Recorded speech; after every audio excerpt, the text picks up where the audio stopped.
In the first half of the 20th century, the poet and literary critic T.S. Eliot and the critic F.R. Leavis both sought to re-evaluate the place of John Milton in the English literary canon. Milton, the 17th century Republican who serves as part of Oliver Cromwell's government, had long been seen as a almost legendary figure from the time, whose great epic Paradise Lost, very long poem written in iambic pentameter, blank verse, no rhyming, had been seen as the great English epic. But for T.S. Eliot and Leavis, it was somewhat overrated.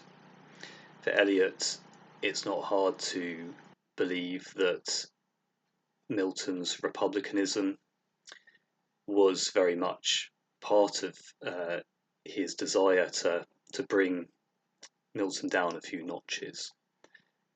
Eliot being, of course, an Anglo-Catholic in religion, a royalist in politics. Now, if you look further back, Samuel Johnson, the great 18th century critic, had mixed things to say about John Milton. As a high Tory, Samuel Johnson also was not keen on Milton's part in the regicidal regime of the Commonwealth era.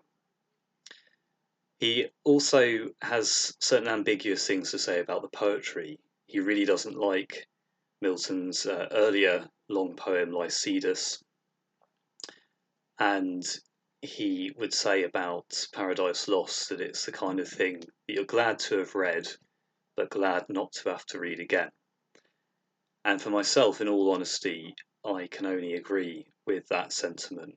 I have read Paradise Lost many years ago, but have never felt like reading it again. I can't say I love Milton. He's someone I find very interesting to read about his part in the Civil War years and after, and to read about the possible meanings of Paradise Lost in that political context. But he's not someone I would choose to revisit as I would John Dryden, for example, who was alive at a similar time. And that's not to say I agree with Dryden's highly royalist, ultimately Catholic outlook by any means.